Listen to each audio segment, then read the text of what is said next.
की ओर। तो आज का हमारा पहला प्रश्न है, निम्नलिखित में से किन जीवा अंकुरों में स्वाद कलिकाएं अनुपस्थित होती हैं? Option A fungiform papilla, option B circumvallate papilla, option C filiform papilla या ऑप्शन डी फॉलिएट पेपिला। आइए इसका जवाब जानते हैं।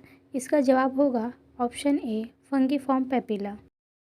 चलिए बढ़ते हैं अपने दूसरे सवाल की ओर। तो दूसरा सवाल है, मनुष्य में जीवा पर कड़वे स्वाद की स्वाद कलिकाएं होती हैं। ऑप्शन ए छोर पर, ऑप्शन बी साइडों पर, ऑप्शन सी निचली सतह पर या ऑप्शन डी ऊपरी सतह के आधार भाग पर। चलिए इसका जवाब जानते हैं। इसका जवाब होगा ऑप्शन डी ऊपरी सतह के आधार भाग में। चलिए बढ़ते हैं अपने तीसरे सवाल की ओर। तो हमारा तीसरा सवाल है, मुख गुहा में स्थित वह संरचना कौन सी है जो श्वसन मार्ग को मुख के गृहिका से पृथक करती है?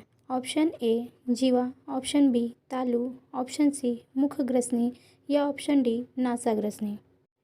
आइए देखते हैं इसका जवाब क्या होगा। इसका जवाब होगा ऑप्शन बी तालु। आइए बढ़ते हैं अपने चौथे सवाल की ओर। तो हमारा चौथा प्रश्न है, निम्न में से कौन सा वायु एवं भोजन दोनों का ही एक समान पथ है?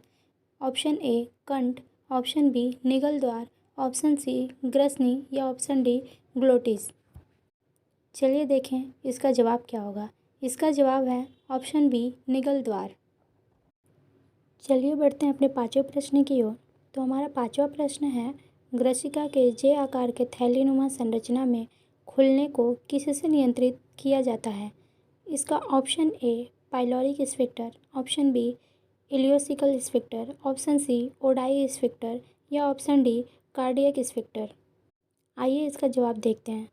इसका जवाब होगा ऑप्शन डी कार्डियक स्फिंक्टर। चलिए बढ़ते हैं अपने छठवें प्रश्न की ओर। हमारा छठवां प्रश्न है, अमाशय ग्रसिका स्फिंक्टर का अन्य नाम क्या है? Option A pyloric sphincter, option B cardiac sphincter, option C Brunner sphincter या ऑप्शन डी ओडाई स्फिंक्टर। चलिए जानते हैं इसका जवाब क्या होगा। इसका जवाब होगा ऑप्शन सी ब्रूनर स्फिंक्टर। आइए बढ़ते हैं अपने सातवें प्रश्न की ओर। सातवां प्रश्न है, भोजन को अमाशय से वापस ग्रास नली में आने से रोकने वाली संरचना कौन सी है? Option A cardia, option A cardiac sphincter, option C pyloric sphincter या ऑप्शन डी पाइलोरिक खंड। आइए देखें इसका जवाब क्या होगा। इसका जवाब होगा कार्डियक स्फिंक्टर। आइए बढ़ते हैं अपने आठवें प्रश्न की ओर। आठवां प्रश्न है, छोटी आंत के उस भाग का नाम बताइए जिसमें अमाशय का पाइलोरिक भाग खुलता है। Option A duodenum, option B ileum, option C caecum या option D jejunum.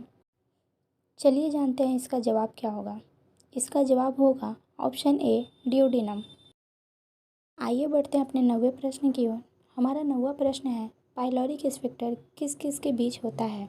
Option A grass नली एवं अमाशय, ऑप्शन बी इलियम एवं सीकम, ऑप्शन सी छोटी एवं बड़ी आंत या ऑप्शन डी अमाशय एवं ड्यूोडेनम।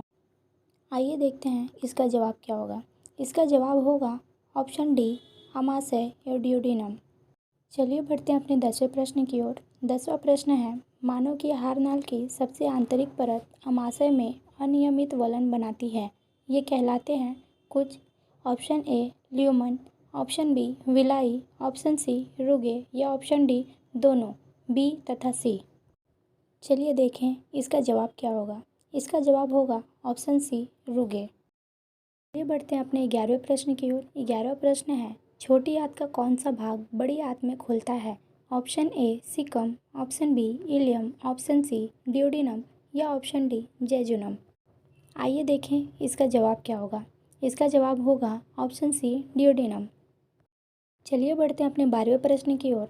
हमारा 12वां प्रश्न है, लीवर कुहन की दरारें कहाँ पाई जाती है? ऑप्शन ए छोटी आंत में, ऑप्शन बी ग्रास नली में, ऑप्शन सी अमाशय में या ऑप्शन डी बड़ी आंत में। चलिए देखते हैं इसका जवाब क्या होगा। इसका जवाब होगा ऑप्शन बी ग्रास नली में। आइए बढ़ते हैं अपने 13वें प्रश्न की ओर। 13वां प्रश्न है, आंत के किस भाग में विलाई का आकार बड़ा होता है? Option A duodenum, option B ileum, option C jejunum या ऑप्शन डी दोनों, ए एवं बी। चलिए देखते हैं इसका जवाब क्या होगा। इसका जवाब होगा ऑप्शन बी इलियम। चलिए बढ़ते हैं अपने 14वें प्रश्न की ओर। हमारा 14वां प्रश्न है, कोलन की दीवारों के किनारों पर फूली थैलोनुमा संरचना क्या कहलाती है? Option A haustra, option B villi, option C teniae coli या ऑप्शन डी वर्गीफॉर्म अपेंडिक्स। आइए जानते हैं इसका जवाब क्या होगा। इसका जवाब होगा ऑप्शन बी विलाई। चलिए बढ़ते हैं अपने 15वें प्रश्न की ओर। 15वां प्रश्न है, इनमें से कौन सा बड़ी आंत का भाग नहीं है? ऑप्शन ए मलास है, option B ileum, option C caecum या ऑप्शन डी कोलन। आइए देखें इसका जवाब क्या होगा। इसका जवाब होगा option C caecum.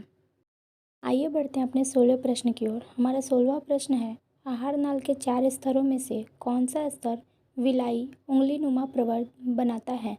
Option A serosa, option B submucosa, option C mucosa या ऑप्शन डी मस्कुलरिस। चलिए देखें इसका जवाब क्या है।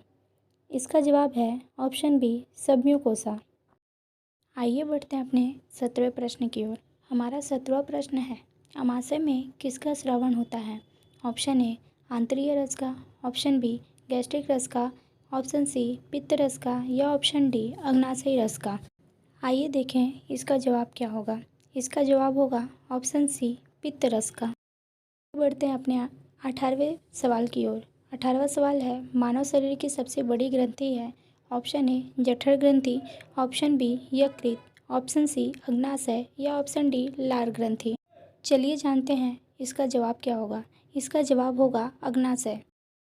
बढ़ते हैं अपने 19वें प्रश्न की ओर। 19वां प्रश्न है, मानव शरीर के किस अंग में पित्त रस का संग्रहण होता है? ऑप्शन ए पित्ताशय, ऑप्शन बी वृक्क, ऑप्शन सी यकृत या ऑप्शन डी अग्नाशय। चलिए देखें इसका जवाब क्या होगा। इसका जवाब होगा ऑप्शन ए पित्ताशय।